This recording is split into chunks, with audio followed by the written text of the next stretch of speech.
കഞ്ചാവ് കൈവശം വെച്ചതിന് റാപ്പർ വേടനെന്ന ഹിരൺദാസ് മുരളി അറസ്റ്റിൽ. 6 ഗ്രാം കഞ്ചാവാണ് കൊച്ചിയിലെ ഫ്ളാറ്റിൽ നിന്നും പിടിച്ചെടുത്തത്. മേശപ്പുറത്തും മറ്റിടങ്ങളിലുമായാണ് കഞ്ചാവ് കണ്ടെത്തിയത്. 9.5 ലക്ഷം രൂപയും ഫ്ളാറ്റിൽ നിന്ന് കണ്ടെത്തിയിട്ടുണ്ട്. കഞ്ചാവ് ഉപയോഗിച്ചതായി ഇയാൾ പോലീസിനോട് സമ്മതിച്ചതായി പോലീസ് പറഞ്ഞു. തൃപ്പൂണിത്തുറ പോലീസ് നടത്തിയ പരിശോധനയിലാണ് കഞ്ചാവ് പിടികൂടിയത്. വേടനടക്കം 9 പേരാണ് ഫ്ളാറ്റിലുണ്ടായിരുന്നത്. പ്രോഗ്രാമിൻ്റെ ആലോചന എന്ന പേരിലാണ് ഇവർ ഫ്ളാറ്റിൽ ഒത്തുകൂടിയത്. സംസ്ഥാന സർക്കാരിൻ്റെ 4ാം വാർഷിക ആഘോഷ പരിപാടിയിൽ നിന്ന് വേടൻ്റെ റാപ്പ് ഷോ ഒഴിവാക്കി. കഞ്ചാവ് കേസിൽ കസ്റ്റഡിയിലെടുത്ത സാഹചര്യത്തിലാണ് ഈ തീരുമാനം. വോയിസ് ഓഫ് വോയിസ്ലെസ് എന്ന ഒറ്റ മലയാളം റാപ്പിലൂടെ ശ്രദ്ധേയനായ റാപ്പറാണ് വേടൻ. പിന്നീട് മലയാള സിനിമയിൽ ഹിറ്റ് ഗാനങ്ങൾ സമ്മാനിച്ച വേടന് നിരവധി ആരാധകരാണ് ഉള്ളത്. ഇപ്പോഴിതാ റാപ്പർ വേടൻ്റെ കൊച്ചി വൈറ്റില കണിയാമ്പുഴയിലെ ഫ്ളാറ്റിൽ ഹിൽ പാലസ് പോലീസ് നടത്തിയ റെയ്ഡിൽ കഞ്ചാവ് കണ്ടെത്തി.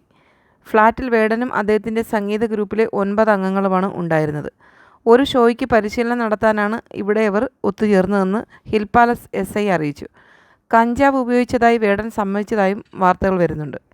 ഇതിനിടെയാണ് വേടൻ 2 ആഴ്ച മുമ്പ് ഒരു പരിപാടിയിൽ പറഞ്ഞ വാക്കുകൾ സൈബറിടം വീണ്ടും കുത്തിപ്പൊക്കിയിരിക്കുന്നത്. ആരും സിന്തറ്റിക് ഡ്രഗ്സ് ഉപയോഗിക്കരുതെന്നും അത് ചെകുത്താനാണെന്നും വേടൻ പറയുന്നു. നിരവധി മാതാപിതാക്കൾ തൻ്റെ അടുത്ത് വന്ന് മക്കളെ പറഞ്ഞ് മനസ്സിലാക്കണമെന്ന് പറഞ്ഞ് കരയുന്നുവെന്നും വേടൻ പറയുന്നുണ്ട്. നിങ്ങളുടെ ചേട്ടൻ്റെ സ്ഥാനത്ത് നിന്നാണ് ഇങ്ങനെ സംസാരിക്കുന്നതെന്നും വേടൻ പറയുന്നു. വേടൻ്റെ വാക്കുകൾ ഇങ്ങനെയാണ്: ഡാ മക്കളെ, സിന്തറ്റിക് ഡ്രഗ്സ് അടിക്കുന്ന 10 പേരിൽ 2 പേര് മരിച്ചു പോകും. അത് ചെകുത്താനാണ്, ഒഴിവാക്കണം. ദയവ് ചെയ്ത് പ്ലീസ്. നമ്മുടെ അമ്മയും അപ്പനും കിടന്ന് കരയുവാണ്.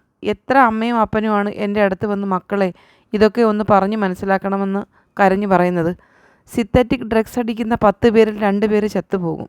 എനിക്ക് ഇതിപ്പോൾ പറയേണ്ട ആവശ്യമില്ല. എന്നാലും ഞാൻ നിങ്ങളുടെ ചേട്ടനാണല്ലോ. അനിയന്മാരോടും അനുജത്തിമാരോടും പറയേണ്ട കടമ എനിക്കുണ്ടല്ലോ എന്നാണ് പ്രോഗ്രാം വേദിയിൽ വെച്ച് വേടൻ പറഞ്ഞത്.